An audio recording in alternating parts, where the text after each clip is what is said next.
19-шы есеп.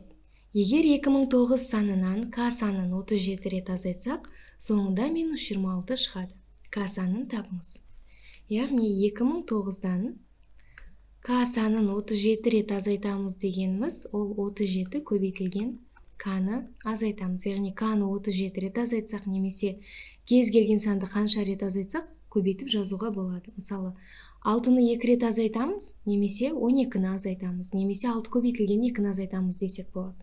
Сол сияқты К санын 37 рет азайтсақ деген сөз, ол 37 К-ны азайтсақ, соңында минус 26 шығады дейді. Бұл теңдеуді шешу үшін былай жасайық. 2009 минус 26 теңдіктің сол жағына плюс 26 болып келеді. Тең минус 37К теңдіктің оң жағына 37К болып барады, плюс 37 болып. Сонда 37К тең 2035-ке. Осы жерден К-ны тапсақ, 2035 бөлінген 37, К тең 55-ке болады. Демек, К саны 55-ке тең. Нұсқалардың ішіндегі дұрысы бұл нұсқасы.